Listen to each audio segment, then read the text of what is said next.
This conference will now be recorded. Excellent. First of all, I wanted to thank everyone for coming tonight to the September Biosafety Committee meeting. Pursuant to Chapter 2 of the Acts of 2023, this public meeting will be conducted via remote participation. A recording of this meeting will be made available along with the minutes on our website, somervillema.gov/biosafety. I'd like to thank everyone for joining us this evening. We have a busy schedule, so let's get to it. Our first items will be to quickly vote to adopt the minutes from the previous meeting on July 18th, 2023. Do I have a second? Second. All right, Michael. I'll second. Great. And we'll call a quick vote. Tim Bakey. Yes. Yes. Elise. Yes. Rachel. Yes. Michael. Yes.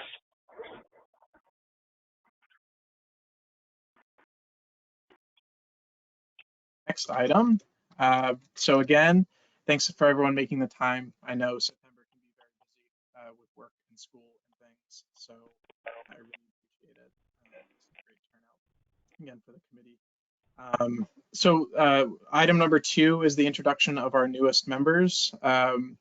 Francine's here as well, so I'll wait for a quick second. Let Francine log in.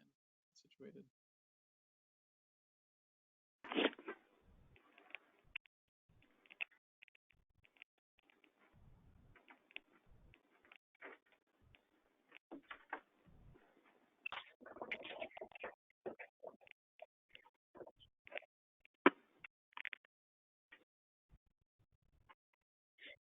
Hi, Francine, if you can hear us, we're moving on to item number 2.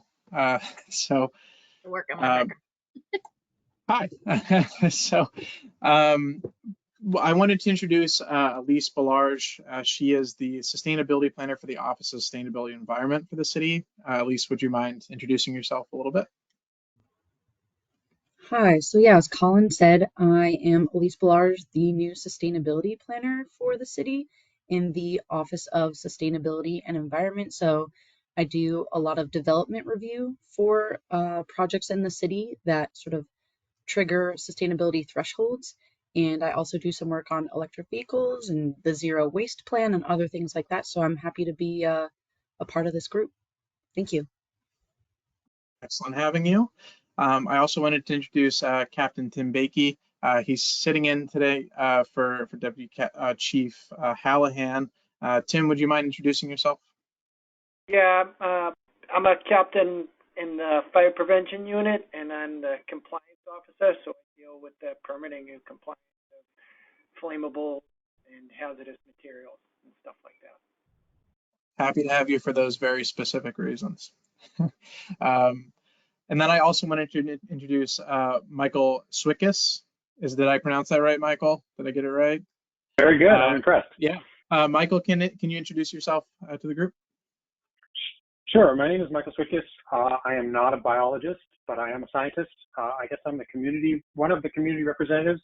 I've been living in Somerville since the last century. We moved in 1999 and have been living here except for a short hiatus ever since.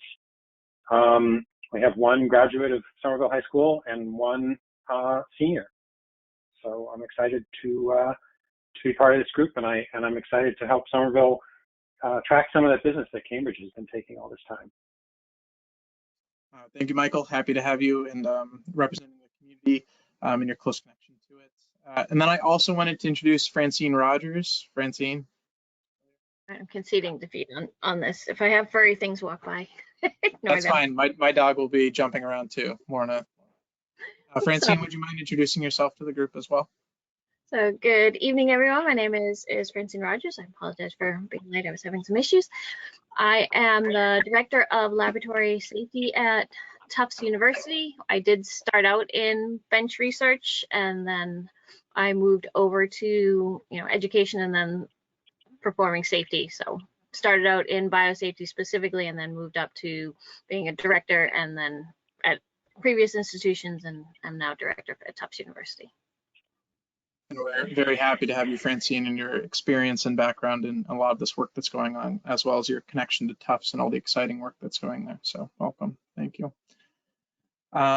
Which actually segues perfectly into our third item, which is considering edits to section 6-59 of the Somerville Biosafety Ordinance.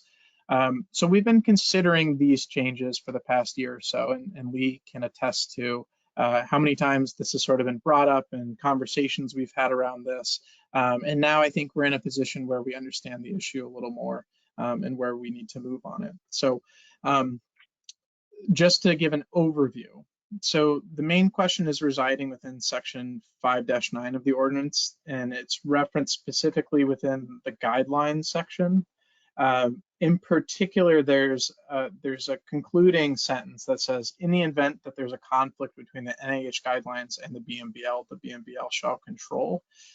This has caused a question to a potential loophole that only adherence to the BMBL, which is the older version of the guidelines, is not necessarily outdated, but it isn't as strict, referencing things like BSL-3 requirements, setup and design, as well as safety features.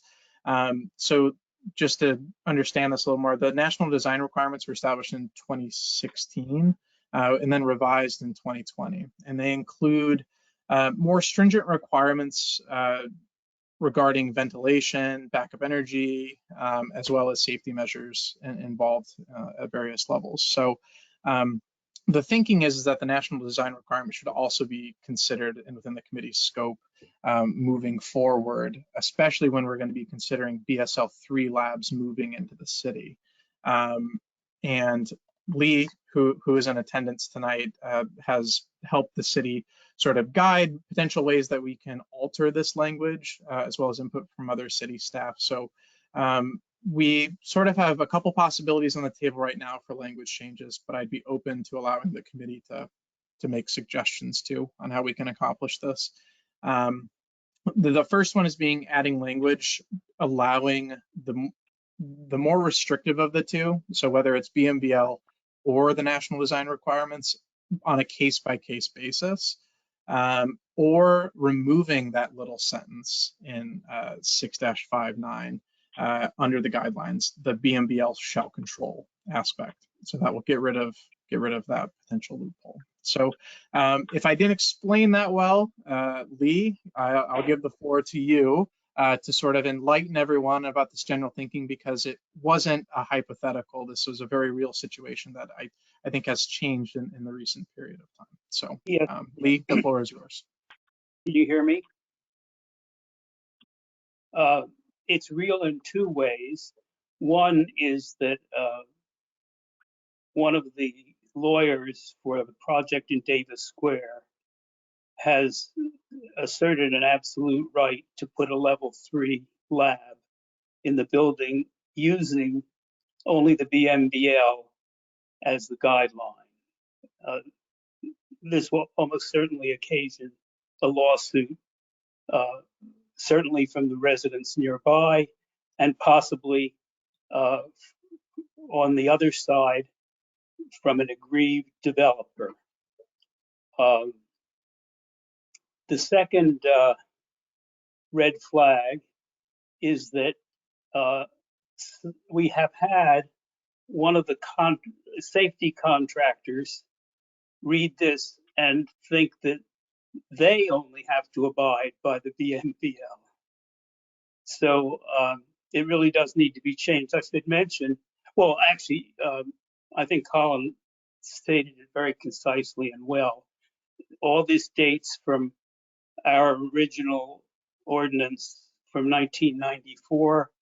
It still exists in Cambridge, but they have a whole backlog of precedent. And also, Cambridge does not have quite the problem with what do you call it, urban inserts. What is the technical term? Rachel Nat-Carney, I'm sure knows what it is. But in any case, when you start putting labs not in pre-planned big spaces or in industrial areas, but you insert urban infill. You infill them as recently occurred on White Street near Porter Square. You have all kinds of citizen problems. So at any rate, this would clarify the situation for developers. One last point, the one thing you don't want to have happen is in fact what apparently did happen in Porter Square, where vagueness, in this case in the land use zoning regulations, encouraged the developer to think that he should put an urban infill lab in Porter Square. He went through all of 11 pages, single spaced, of prior permissions from all the city bodies, only to be told at the end that this was not appropriate on mixed use grounds. So we need clarification wherever possible to avoid this. Also poses a reputational risk to the city.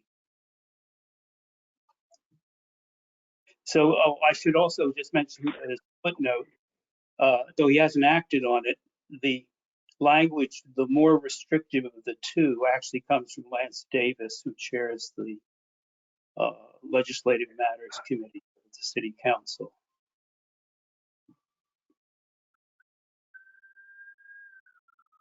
That, Excellent. Thank you, Lee. Do you have any more to add? Sorry to cut you off. no, I'm. Yeah, Rachel? Lee, could I ask a follow-up question on this?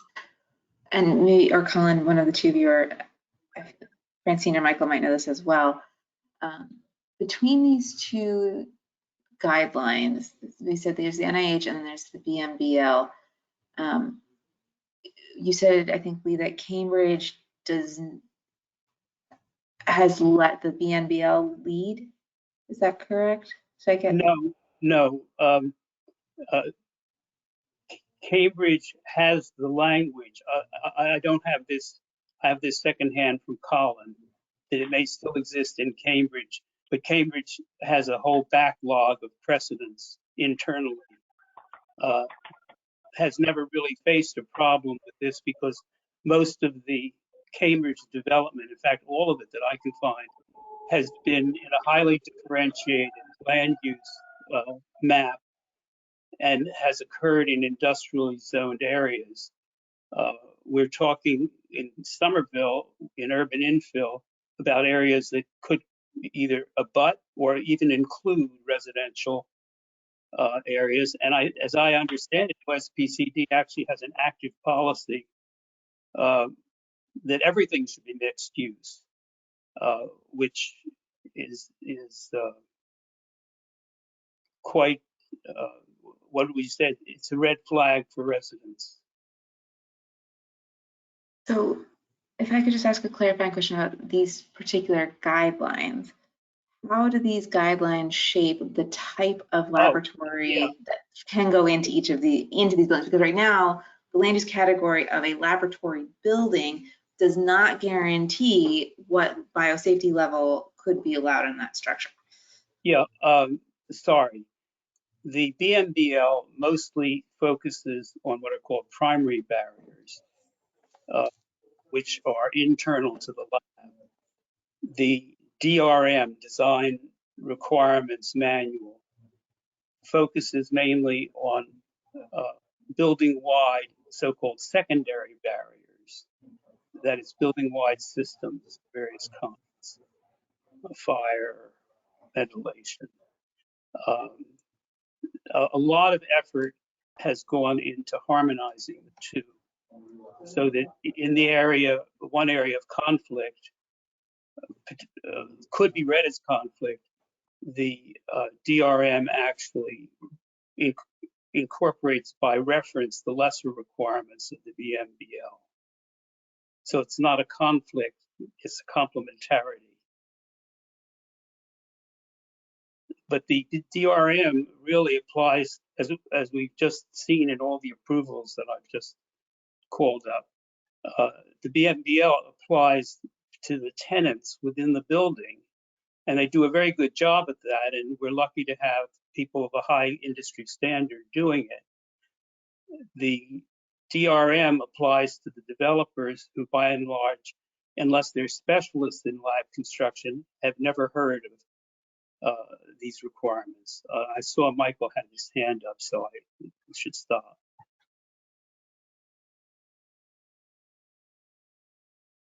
Yeah, so I mean, it seems to me like the intent was clearly that the stricter of the two should apply, right?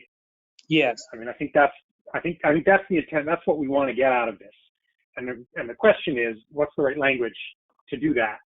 And if Lance Davis thinks the right language is the stricter of the two shall apply, then I'm sure he knows what he's talking about more. I mean, absent a lawyer to tell us what the right language is, I think that makes sense. That's clearly the intent that we were going for, right, in writing this ordinance. Yes, and I would suggest a little bit of wiggle room that would say as appropriate or at the discretion of the SBC shall apply, because a lot of the stuff in the DRM is designed for isolated, landscaped, high-rise, separated buildings. Francine Rogers would probably know more about this than because she actually does safety for a level 3 lab. Yeah, we can give the floor to Francine now. Lee, thank you for that summary and answering those questions. I really, really appreciate it. Francine, if you would like to provide a little more perspective to the committee and generally answer any questions that might be floating or suggest potential ways we can approach this, that'd be great. No, I mean, what everyone has been saying, I mean, typically what we're looking at with the DRM is as we're starting to construct a new space, typically a lot of times we see them from scratch, so not retrofitting spaces that, you know, as Lee was mentioning, are in an area that's not just strictly industrial, but also does include the kind of closely or very close residential areas. So I would concur a little bit more on the listing it as we need to follow the stricter. I mean, there's no reason not to. I mean, the requirements are not onerous, and it's not going to prohibit them, you know, prohibit them from actually building it based on funding if we're requiring. If they can't, to be perfectly honest and blunt, if they couldn't afford to build it to those specifications, then they're not going to be able to afford to upkeep that particular space. I mean, these are the most expensive types of labs, you know, excluding the BL4s, but for when it comes to research, these are the most expensive to be constructing and maintaining per square foot. So I would go with the statement that they have to follow the stricter of the two, and then, you know, as Lee actually had mentioned, and along with Michael, you know, have it as, you know, as applicable or, you know, at the discretion, so that if there are instances where we feel that they wouldn't need to do it, and I can't really think of too many off the top of my head, then, you know, we could grant them an exception, but that exception would not be the rule in general. It would have to be definitely on a case by case. But again, the requirements in the DRM, they're not that difficult to comply with if they want to have this space.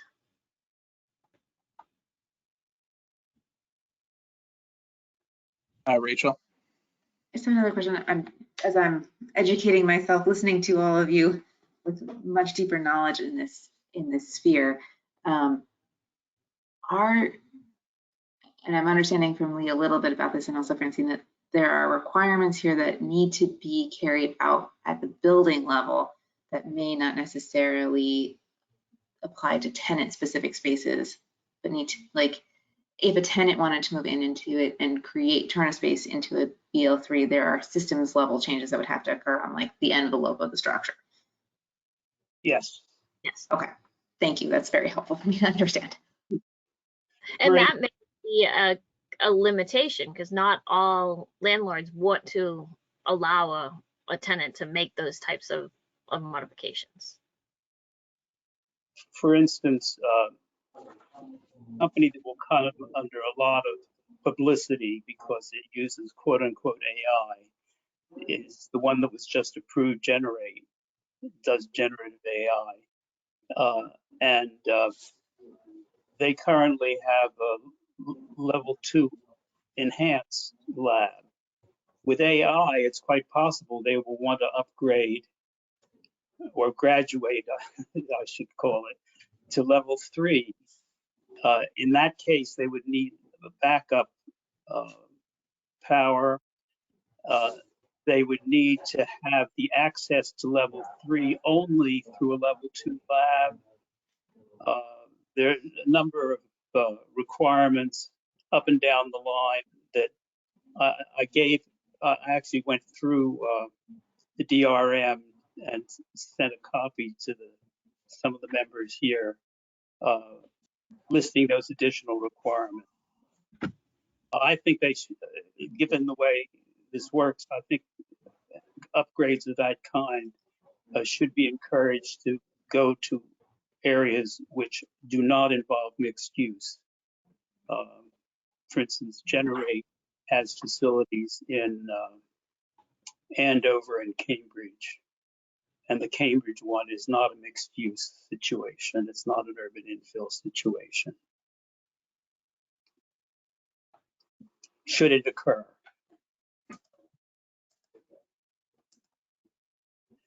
The developer and the city of Somerville are completely unaware even that the BMBL existed at the time the 101 South Street was approved.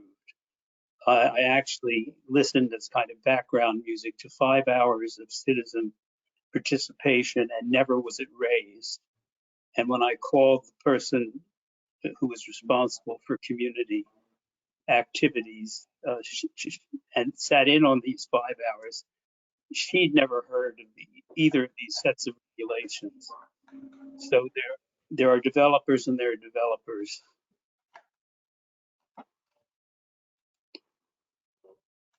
And Eugene just posed a question in the chat.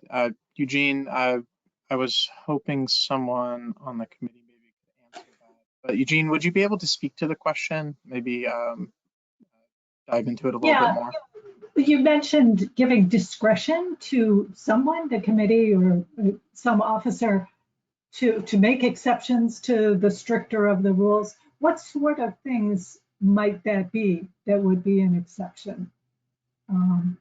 Because it seems to me that if you open the door for discretion, people will be asking for all sorts of exceptions. Yeah, I think maybe as appropriate would be better than at the discretion of. For instance, there is a section of the DRM that goes into some detail on landscaping the spaces.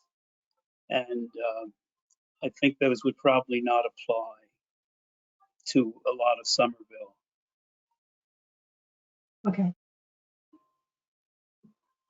Francine, would you be able to speak to the discretion question potentially, where you could potentially give them leeway in any cases?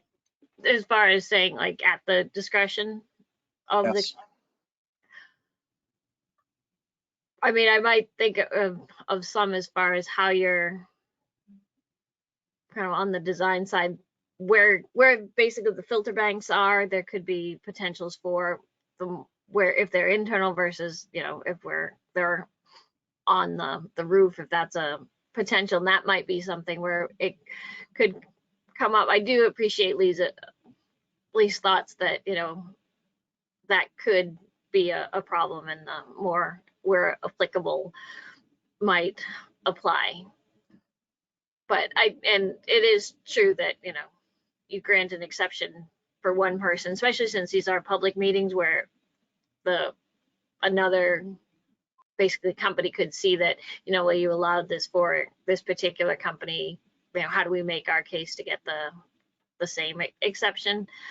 But I do also, I mean, I do think that there is value in maybe kind of hedging it with both, so that even if we say, you know, it's where applicable, but, you know, the SPC will be providing kind of the final decision as to whether or not it is applicable. Because I wouldn't want the committee to lose its voice in being able to say, you know, this is an absolute requirement. It is not something that we will ever, you know, downregulate, or not downregulate is not the word, but I would suggest that you run anything by Lance Davis, who's a lawyer, before you put that in, because it just seems that you're opening a huge loophole that people will try to exploit. Of course, I'll quickly sidebar that. So with this process, we'll take it to the legal team here at the city, as well as to Lance, who does chair at Legislative Matters. So he will, of course, see this, and the city will review and ensure that all the dots all the I's are dotted and T's are crossed on this, and make sure everyone's aware. For the original version, did the lawyers review it as well? Just given this is my first meeting, I don't know about the original version up there. Yes. It went through quite the process because our ordinance was written in 1996, or had been amended in 1996, written in 1993. So there was a lot to play catch up on, and the legal department did assist with this, as well as the Legislative Matters Committee and then the mayor's office. So lots of folks have seen this version. So we'll get to them again. It's my very strong impression that nobody on the city's legal staff and no city councilor, including Lance Davis, has ever looked at these regulations and has ever reviewed the documents themselves.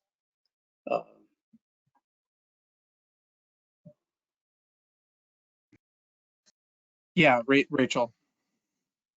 Yeah, so I'm looking through the link that you sent to the DRM, and it does note a variance process. It looks like right near the end. That's like lays out like it's Appendix K, page 1164. Wow, that's deep in. And it does suggest a variance form where, like, if you can't meet it, explain why and lay out the procedure. Lee, is that kind of what you were thinking in terms of? Yeah, the variance appendix is one that I sent, I think. I sent around.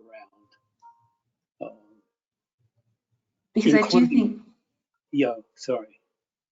I was going to say, I do think that a variance equivalent process, right? Like we have a zoning, like when you have a zoning variance, it's very specific criteria that are laid out, right? That like you need to prove that there's a land-based rationale as to why the rules don't apply, and that might apply to something like you were saying we were talking about with landscaping. Like if the general guidelines recommend landscaping or were written with an eye to a large format facility with large plot of land, our urban context may not be as applicable or may need a change to the design. And we may want then I think the debate of the committee might be, is that a clarification that we are willing to make across the board, or is that a specific site criteria?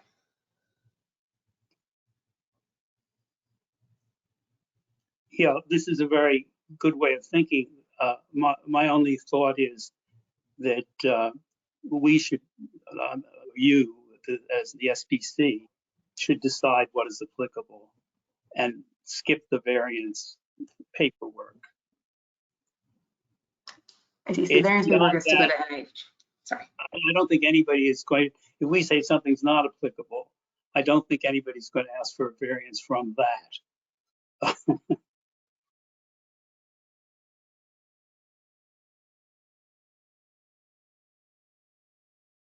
But there is, I think the legal staff might want to look at the actual 2 sentences or sentence before the one we're discussing.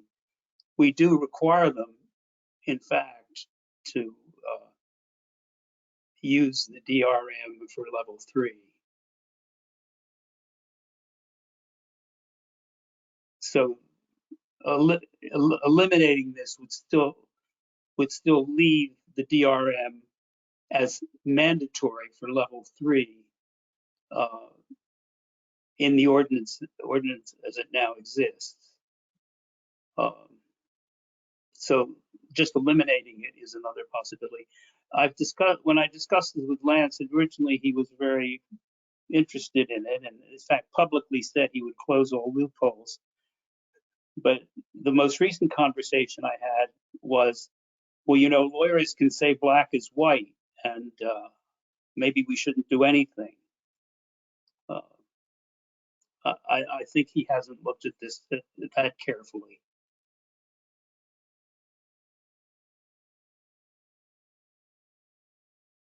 I mean, I guess the real heart of it is, what does that mean to have a conflict between the two, right? If the NIH guidelines say something and the BMBL is silent, is that a conflict? I don't think so. But I don't know what lawyers would make of this. I guess this isn't really I would say that this probably isn't really a biosafety question. It's a legislative drafting question. Yes. I think our intent here is clear, right? The committee, it sounds to me like the committee's intent is clear, that we should follow the stricter of the two in all applicable cases. And then I would say, I'm not sure how productive it is for us in this group to debate what the exact wording should be, as long as that intent is transmitted to the lawyers and to the legislative affairs committee, who will be much better at drafting tight language than we would be.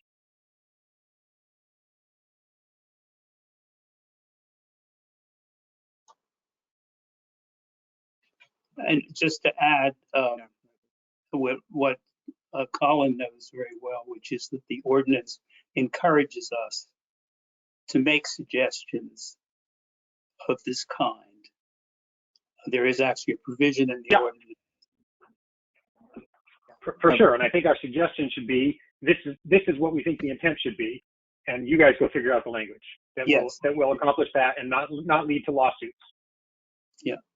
Absolutely. And Michael, that I think that's a great point of what we can do as a committee, is making those recommendations to other committees, other departments, the mayor's office. That is a big part of what we're doing here. And I think that is the move forward. I just think the conversation here is important in making sure that we can defend it when it does sit in front of those who want to draft the language, and we can ensure that it is meeting the intent of the committee. So I think we're all generally in an agreement that the language change is needed, shifting it to requiring the more strict of the two at the discretion or as by deemed appropriate by us.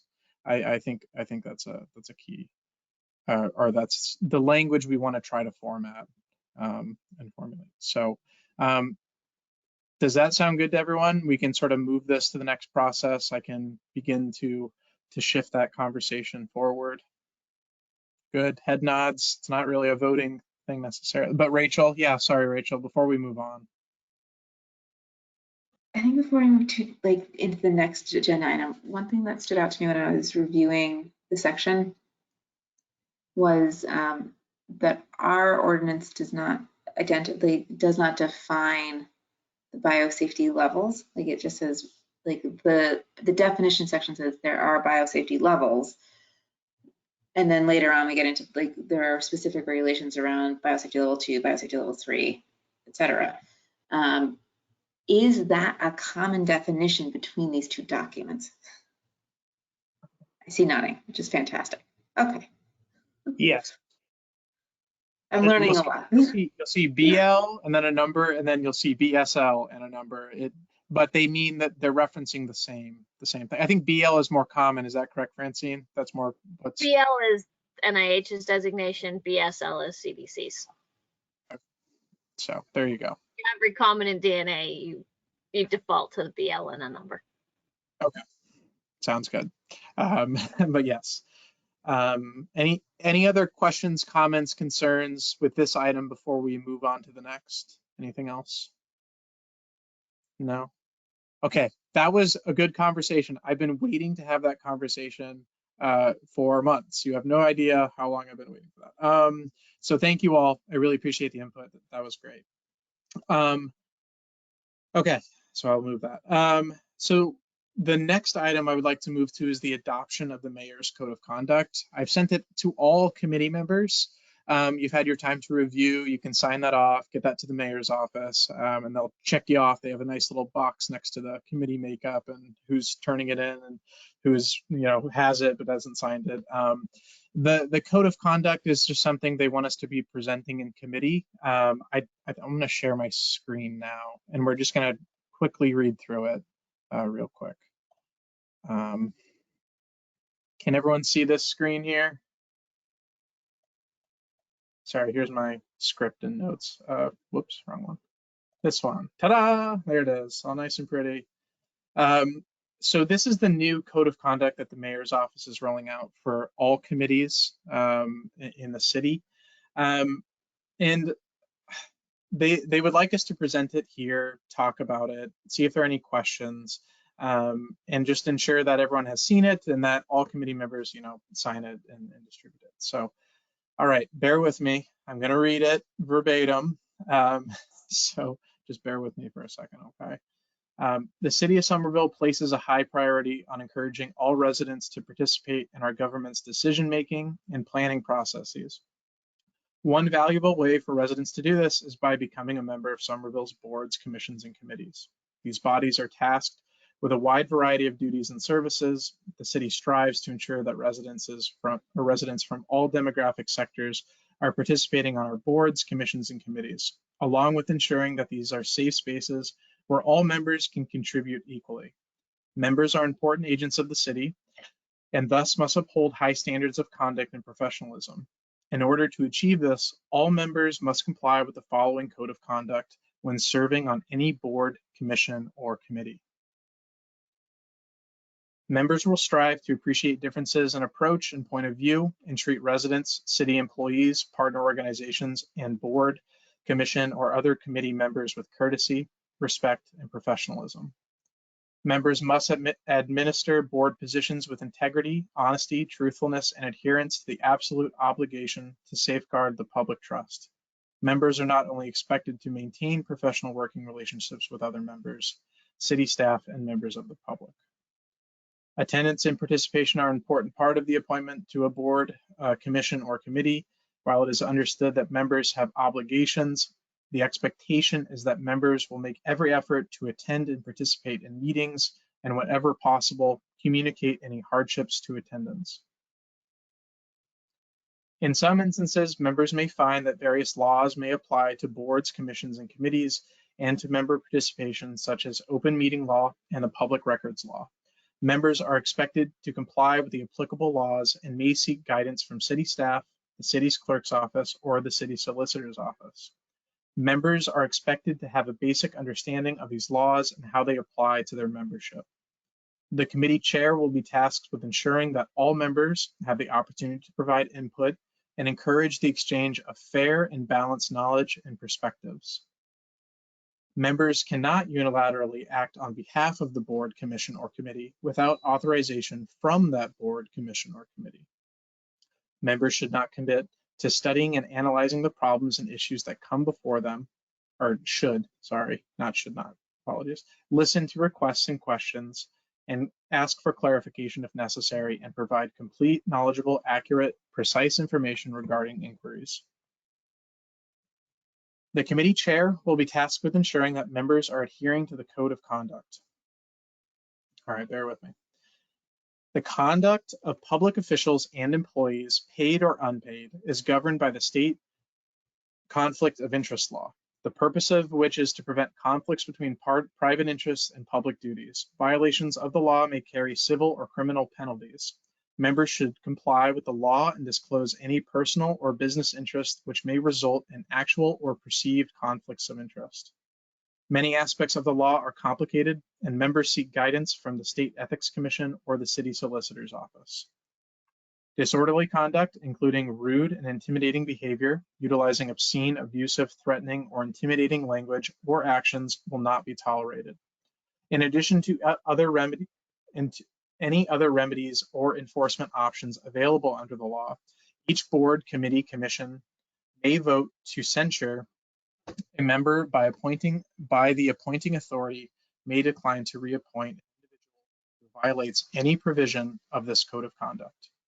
The staff liaison of each board, committee, commission may recommend action through appointing authority against the appointed individual that is deemed lawful, including but not limited to requesting that the individual attend training, receive counseling and or coaching, and or removal assigned duties and responsibilities, including special assignments for the board or committee.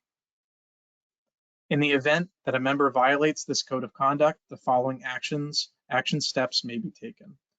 Any violation may be a cause for dismissal, educational, and or corrective action. After initial incident, a meeting may be called with the member and relevant city staff to clarify why the behavior violated the code of conduct and determine appropriate measures as listed above.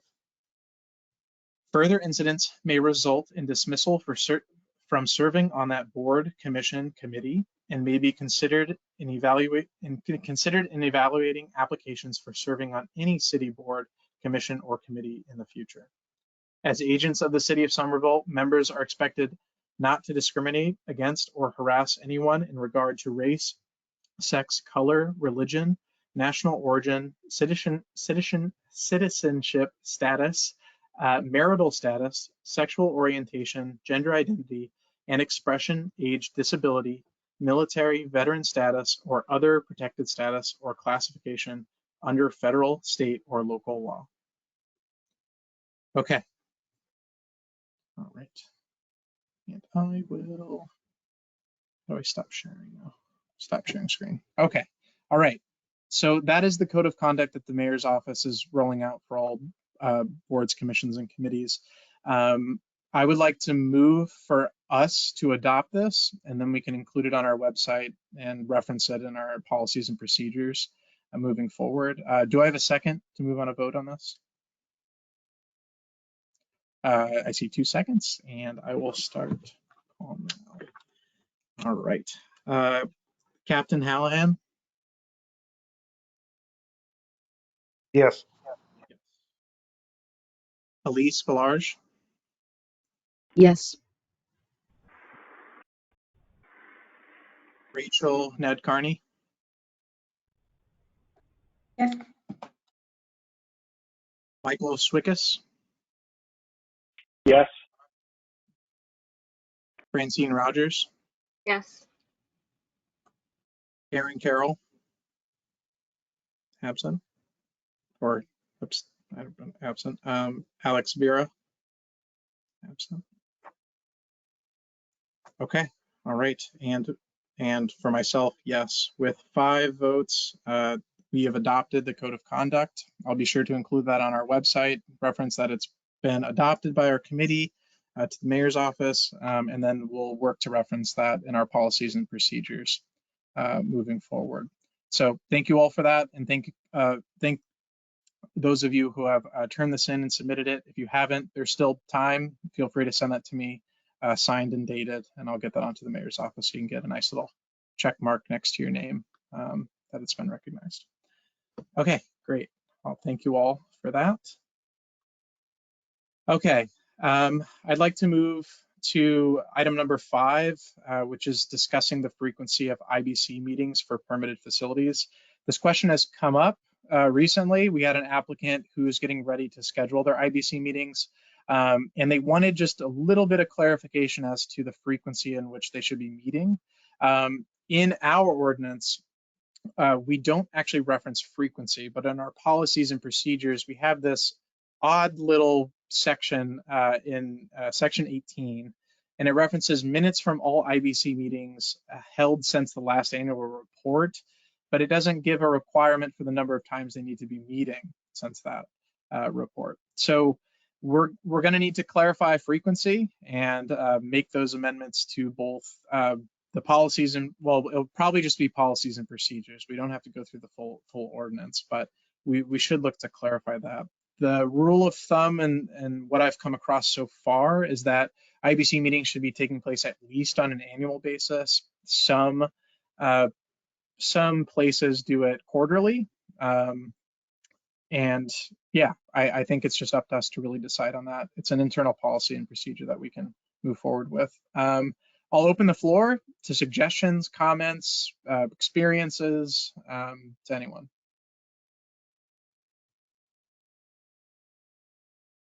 Oh, and for those of you who are new, an IBC is an internal biosafety committee meeting. These take place within the facilities that we're permitting, and they essentially go over any major changes that are taking place, from the landscaping to the research being done to the outlay of the facility, and they conduct a meeting similar to ours. Those committee meetings include internal staff as well as two members from the community who represent the community interest, who will be able to vote on items as well. So that's just what IBCs are, just overview, but I'll open it up to suggestions as to how frequently we should be requiring them. I have a question. Yes. Should frequency depend on like the level of lab building, or should it be the same for everyone no matter what? Anyone have a good answer for Elise on that? Francine, maybe? I would say, I mean, BL2, which is typically what we're looking at, we're not, and I mean, if you want to consider BL3s at this point, I would say would need a more frequent than say something that is BL1, which is a lower hazard, but I would never go below an annual meeting requirement. I know that we have to be cognizant of the fact that getting the community members in can be difficult for some facilities, especially smaller facilities, but say at least twice a year, say if they have for a 2, maybe twice a year, but if they have a even with a 3, but I wouldn't want to let the higher containments have less than that, just to kind of review what they're doing, safety procedures, safety incidents. Those are all things that they should be looking at, and it's better than to do that less than, on a slightly more frequent basis than annually. Otherwise, things will change, and people won't even remember that they changed. Michael? Can we say minimum once a year for BSL1, twice a year for BSL2, and 3 times a year for BSL3?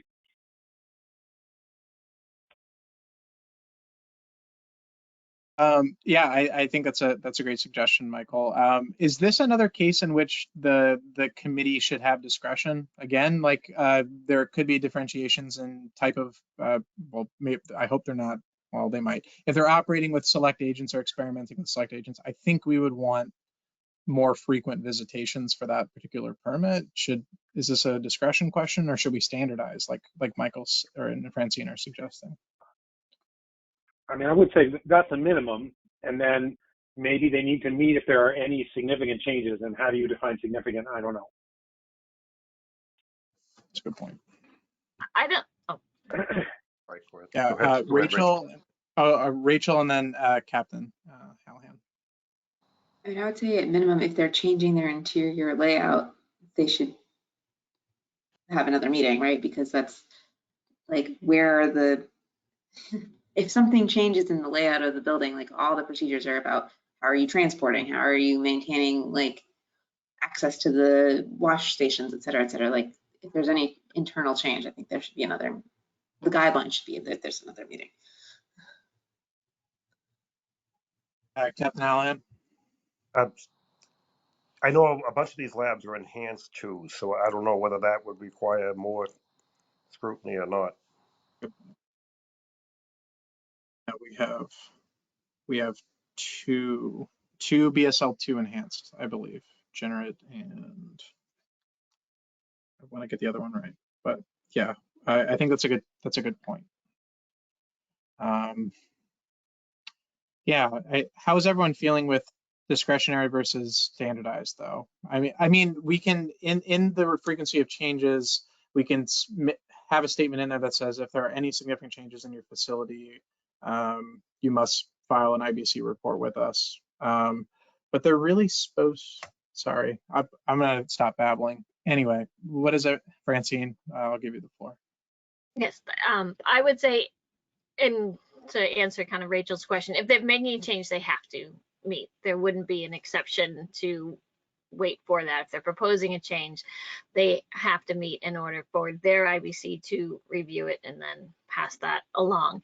I don't think that there needs to be a distinction between select agent versus non-select agent, where select agents already have increased scrutiny by the federal agency already. So I don't think that that should warrant a need for an extra meeting. But again, anytime they make a change, they have to have a meeting to review that. I would not let that pass.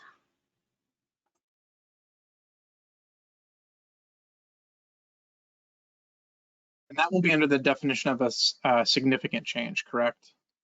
And we'd have to define significant change, Francine. I wouldn't put the word significant in, to be perfectly honest, because then they could say they don't, it's that gray area, is it significant or not? If they are making changes to their agents, their procedures, they need to have a meeting.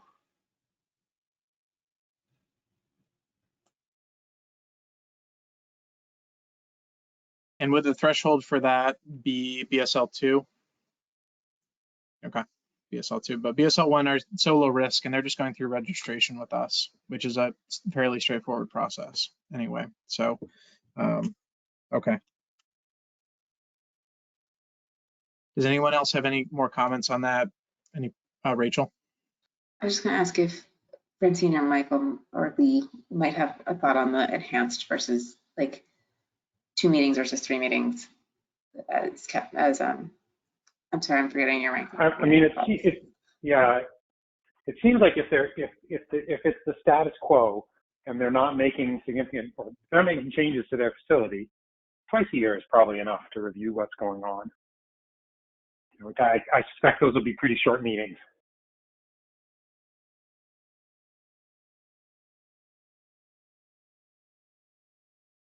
I mean, the premise for BL2 enhanced, it's BL2 containment with BL3 practices. So if they were proposing changes to their practices, I mean, clearly that's going to be something that warranted a meeting anyway. So twice a year should be sufficient if they're not making any changes. But as soon as they go to make a move to change a procedure, they would be needing to meet anyway. So.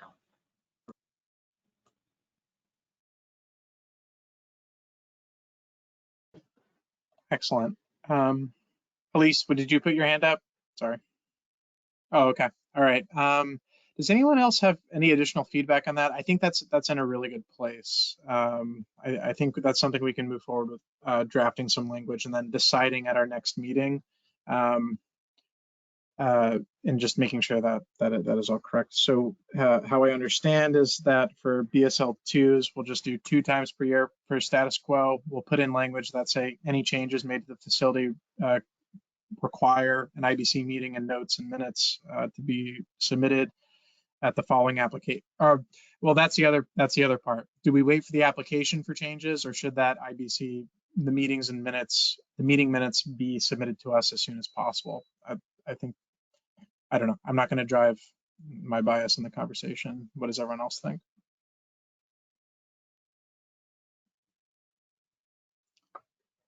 Seems fine. Okay. All righty. Okay. I mean, sorry, it seems to me like they ought to review it internally before they submit anything to us, right? Yep, they should. Doesn't make sense to submit to us and then review internally. I think the question is, when would we ask them to send us the paperwork following their meeting? After they have their meeting, or do we wait for the annual review? Is that correct? Yeah. What you're asking? That's correct, because the policies and procedures says you have to give us the IBC report at renewal or at application. But if they're making changes, do we want to know before the renewal cycle, for example? Yeah, Francine. I would say any change that would alter containment would require an immediate report. But if they're staying at the same containment but changing it, like internal procedures, they could discuss it, approve it at their committee, and then provide it to us on an annual basis. But if it's changing containment, that would be, a quite significant change. And in our ordinance, we do reference changes like increases in safety level, that we do have to be, there has to be written notice to us. I think it's within 30 days of beginning work for review. So Beginning work or prior to? prior to. Prior to beginning.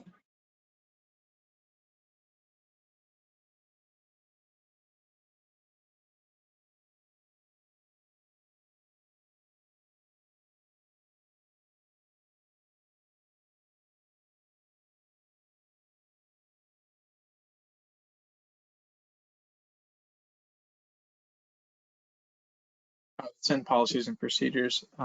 Sorry, just want to make sure I pull it up so you can at least read it and see what we have in there. For alterations, so it's section. Okay, well, section 9 in our policies and procedures requires prior notification if they're bumping up to, or if they're going to be using different biological agents than listed in their application, or that they're shifting up to BSL-3. It doesn't reference going from a 2 to 2 enhanced, which would be a change of containment. So that could also be language that we could look to change as well as prior notification for the use of select agents that are outside the application as well. We receive notification of both.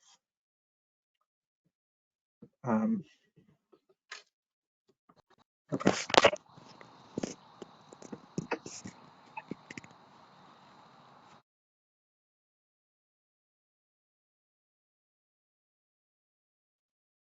All right, just making my notes. Yeah, Rachel, go ahead. So building sort of off of, like, when would we want to know if a change is made, right? Like, I think there's some level of also, like, if it would change, if whatever internal change they are making might affect emergency response, that I feel like they should let us know before the annual check-in, because, like, if there were an incident, then our incident response team would need to know that things are in a different location, right? Like, Emergency response notification. Captain, I'm assuming fire would want to know if there are significant changes in the building or any changes in the building, correct? I think if they're changing it from a 2 to a 2 enhanced, they would probably be changing the agents. I mean, so that would like trigger that right off the bat, right? Doesn't that say if the agents are changed? So they would be notifying us, yeah. I'm wondering, well, because but what it doesn't include is that if they're changing the layout of the facility, like if they're moving benches or they're shifting things around. I think we'd want to know that as well, right? I don't think that would make much difference, the interior layout. Okay. I mean, I don't think we want to have a reporting requirement every time they move a lab bench, right? That doesn't. Absolutely that not. seems excessive. Yeah, no, that doesn't make sense. Yeah, Francine seems to be answering. Just as a point of clarification, it doesn't, to switch from 2 to 2 enhanced doesn't mean they're changing agents. It could be that they're changing some of the procedures, like they may be adding an aerosolization step, and that would increase the containment. So. Okay. So that wouldn't trigger it, then notifying us, I guess. Yeah, and I think we might,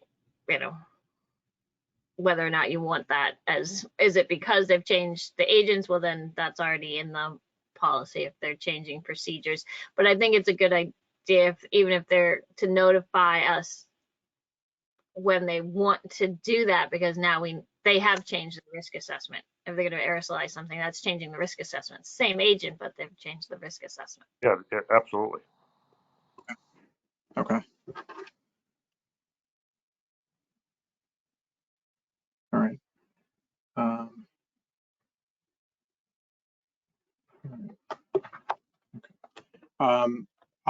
Can we vote to table this for the next meeting and have this discussion about drafting the specific language that we want to change in the policies and procedures? Everyone can kind of think about it for a couple weeks, and then we'll get back to it.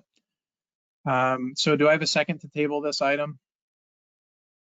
Rachel, and we will table that. Honestly, I'm also working on sort of the parliamentary procedure of the committee. So if you see me do anything weird or it sounds off, just let me know. We need to work on, formalizing it a little more, especially for like seconding and voting and that whole process. I'm trying to learn, but if anything seems really off, just let me know. Okay. It's been a long time since Model UN in high school, so. But now I'd like to move, well, actually, no, I want to make sort of a closing comment tonight. There are a number of items on my docket, and I know some folks have been asking me about some questions that they've been having. I wanted tonight really to be about some of the items that we've had held up for a couple months now, but now is when we're really going to start finding our form as a committee, developing more of a relationship with the community, talking about topics, hosting presentations, inviting folks to come and give their opinions about what's going on. So if you know of anyone you want us to connect with, if you have any topics that you want to share, please do not hesitate to reach out to me. I'm happy to put those on the agenda. We're a public body, and I want to make sure the public is as engaged as possible. If you have folks that you might want to include on a listserv, I'm going to start building up an email list so we can start inviting people more consistently. So just feel free to let me know, okay? But yeah, that's my closing statement. I'd like to vote to conclude this meeting. And do I have a second? Excellent. Captain Hallahan, your vote?